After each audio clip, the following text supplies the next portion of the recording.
My workshop is 4 meters by 3 meters. Inside that space I've got resin printers, filament printers, IPA, lasers, shelves full of materials and usually several machines running at the same time, which is fine. Right up until you realise you're basically marinating yourselves in fumes for 6 hours a day. So I started looking for a simple solution.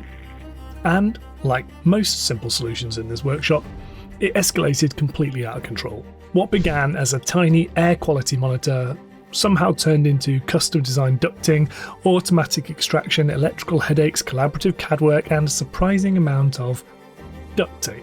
Honestly though, this is exactly why I love 3D printing so much. Not for all the little plastic dragons. Because it lets you solve very specific real-world issues in real time. This video is sponsored by PCBWay. So the thing that kicked all of this off was this tiny little box. It was a Kickstarter I backed last year, and on paper it's pretty simple. It's basically an air quality monitor with external outputs and alarms built into it. The clever bit though is the whole thing is designed around an Arduino based system with preloaded software and fully printable enclosures. So even if you're not massively into electronics, you can still build one and install it yourself without too much pain. Once it arrived, I printed off the casing, mounted it on the wall, and honestly expected it to be one of those projects I'd fiddle with for an afternoon and then mostly forget about. Instead, it immediately started exposing how questionable the air quality in this room actually was, especially during resin printing. And this is the moment it all changed for me. It moved from being a neat little sideline to a proper workshop project. And I think that's because once you see a problem happening in real time, it's much harder to ignore. And that was the point of that, installing the whole thing in the first place. The monitor tracks VOCs, temperature, carbon dioxide and a few other environmental metrics, and once the readings hit certain thresholds, the system changes from green to yellow to red before eventually triggering an audible alarm. And that's useful on its own because now I can see in real time when the workshop air is getting a bit rough. So now instead of just warning me the air quality is getting bad, the system can potentially react automatically to the environment. And naturally, that sent me down a rabbit hole, because in my head this became, ooh, what if the workshop could manage its own ventilation?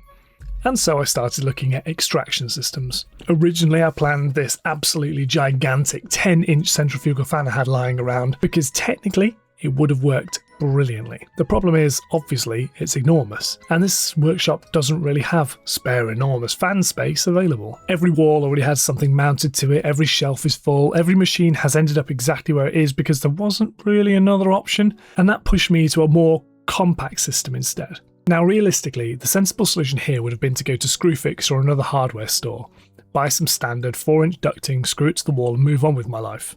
That absolutely would have worked. Traditional small round ducting takes up lots of wall space, and frankly wall space is basically the currency in a tiny workshop setup like this. And if you've seen some of my other workshop videos, you know I've been trying to slowly but surely optimize the space in this garage to make it a more productive, useful sort of space. And that's when I stumbled across this flat profile ducting system on MakerWorld. I'll link it down below. Immediately, it made sense. It still maintains a decent internal airflow volume. Because it's much flatter against the wall, it doesn't dominate the room visually or physically. It looks cleaner, it wasted less space, and most importantly, it looked like something I could actually customize. So naturally, I just downloaded all the files and immediately discovered a whole suite of issues. So the first problem was how to make them work in the workshop. The second was this was clearly going to require a ridiculous amount of printing. And third, it was pretty obvious I was about to run headfirst into the limits of my CAD ability, which shouldn't be a surprise because currently my CAD ability sits somewhere between enthusiastic amateur and pensioner trying to learn to use Excel for the first time. I can usually modify simple things, change the shape and the scale, all that sort of really basic stuff, but anything beyond that is frankly witchcraft to me. Thankfully though, I'm part of the 3D printing community and one of my friends on Discord actually knows what he's doing with CAD. He runs an incredibly cool keyboard business too, as well as understanding CAD properly, and very generously agreed to help me turn my vague hand gestures and badly measured dimensions into actual usable parts. And I do want to be very clear because I do not want to overstate my own involvement in this. This project exists because of other people who are far more competent at designing things than I am. I came up with the idea, I measured things, I printed out prototypes, I then sent back a little email saying, I'm really sorry, can we move that 3mm to the left because I've made a terrible decision. Meanwhile, they did all the difficult bits. But still, even with all the CAD help, this turned into a huge iterative process. I ended up printing test after test after test. I printed in PLA, PETG, ABS, ASA, PVA. I'd messed around with support settings, wall thickness, airflow testing, mounting solutions. The workshop basically turned into a small-scale ventilation research lab for a while. And frankly, I loved it. This is probably my favourite part of projects like this, not the final result. It's the weird middle section where, you make small iterative improvements and the whole thing starts to slowly piece together into a final result that starts to look like something that was in your head. But it's also the point where I realised just how much ducting I was actually going to need. Now, thankfully, I've got a decent number of printers available these days, but even so, printing long, flat duct sections eats an absurd amount of time and material. But you do still find yourself looking at a print queue that says things like 23 hours remaining, repeatedly. And it was also the point where I started to really run out of time to complete this project. But ironically, that turned out to be quite fortunate timing because the sponsors of this week's video, PCBWay, reached out and offered to help with the project. Now, most people know PCBWay for making custom PCB solutions, but they also have a huge industrial scale 3D print farm capable of producing all sorts of different materials at scale. So when I explained the project and mentioned I was slowly drowning under the mountain of ducting parts, they basically said, send us the file, we'll help. Honestly, that completely saved the timeline of this build. I uploaded the flat duct sections through their website, they reviewed the files, they processed the order, and about a week later all the printed parts arrived, ready to go. And the print quality was excellent. What that allowed me to do was focus my own printers on all the awkward custom parts instead. Elbows, reducers, fan mounts, adapters, test pieces, all the bits that were still evolving while I figured the system out. And honestly, this is where services like PCBWay become really useful, because sometimes the bottleneck in a project isn't design. It isn't materials, it's just machine time. There are only so many hours in a day, and only so many printers you can physically run before your workshop starts sounding like a small factory. So being able to offload large production runs while still prototyping locally makes a huge difference here. I'll leave links down below if you do want to check them out.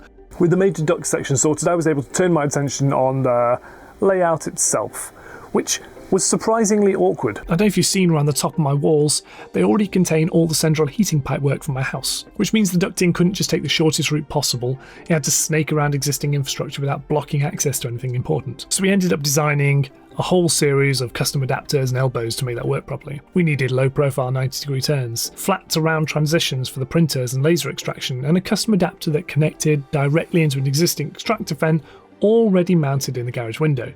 And so the project became really collaborative, because while I was physically installing and testing everything, the CAD side became a constant back and forth process. I'd print a prototype, I'd test fit it, discover I'd measured something incorrectly, send photos and dimensions over Discord, then another revision would appear a few hours later. It was honestly a brilliant process to be part of, and genuinely it's one of the best things about being part of the 3D printing community, is that everybody is just so willing to share their time and their expertise to lift each other up and help each other out. The custom parts of this project were designed by 3D Geekup, and genuinely, this wouldn't exist without their help. They absolutely carried the engineering side of this build, because all the files are now uploaded on MakerWorld for you to use and linked down the video description below. Do let me know if you think this is going to be useful to you in the comments section as well, because that'll mean, frankly, loads to both of us. So once all the parts were finally printed, it was time to install the system. And this was the part where the workshop briefly descended into total chaos. Because before any ducting could go up, I needed to route power cables, extraction controls, sensor wiring and fan power into the room without creating something that looked like a failed student film about electrical fires.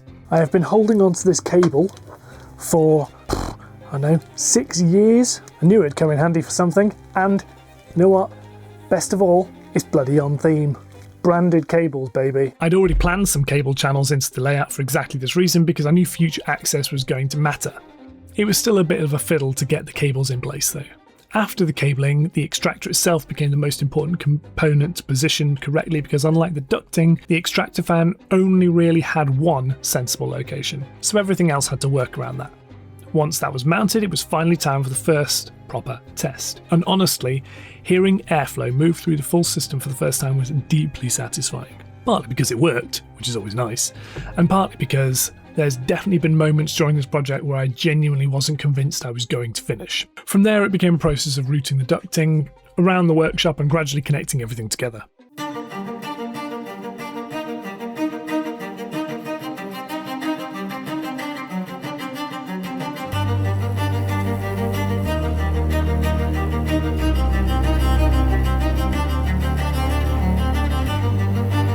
The extraction starts over near the resin printing area, runs up and over the shelving, changes direction on the heating pipes using custom elbows, and then continues along the workshop towards the filament printers and laser setup. Long term, all of this will be mounted much more neatly with proper metal brackets and permanent fixings.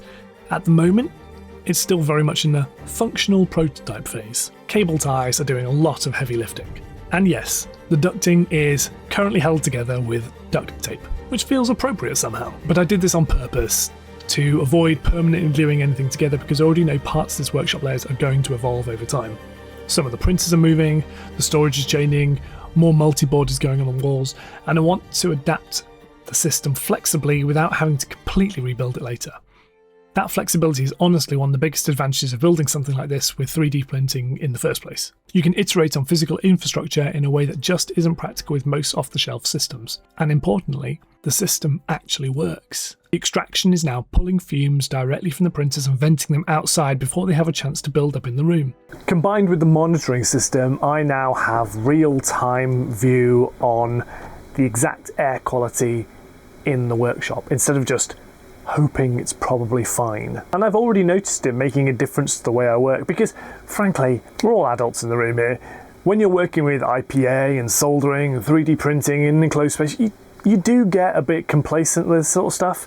There's nothing like an audible alarm or a visual prompt, though, to make you just go, oh, actually, maybe I should be wearing some PPE. Maybe I should be wearing a mask. The alarms, warning indicators, and everything else that goes along with it just help reinforce that I should be taking my own safety a little bit more seriously. So while this project definitely isn't finished in its most true form, I'm still really pleased with where this has ended up. It solved my core problem, which was to make the workshop better to work in. And I guess along the way it's turned into one of those classic maker projects where you learn several new skills alongside the one you actually wanted to learn. There are still some improvements I want to make. I want to use the monitor to add red warning lights for the garage to have a bit more visual cue for when the air quality dips. I also want to add another red warning light outside of the workshop to prevent people coming in if the air quality is really bad. And obviously I need to improve all the joints and mounts and final layout just to make it really secure and more professional looking too. But that's a part 2 video. But honestly, I have enjoyed this project so much.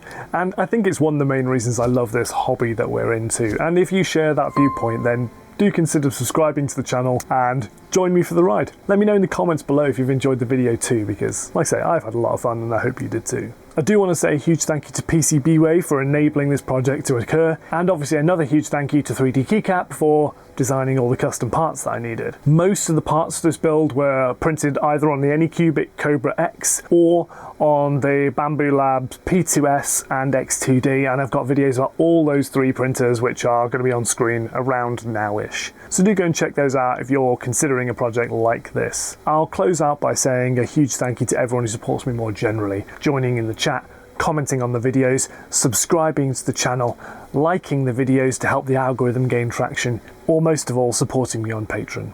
You are all absolute legends and you know who you are, so I'll close out by saying that I'm James, this is RisingApe, and I'll see you next time.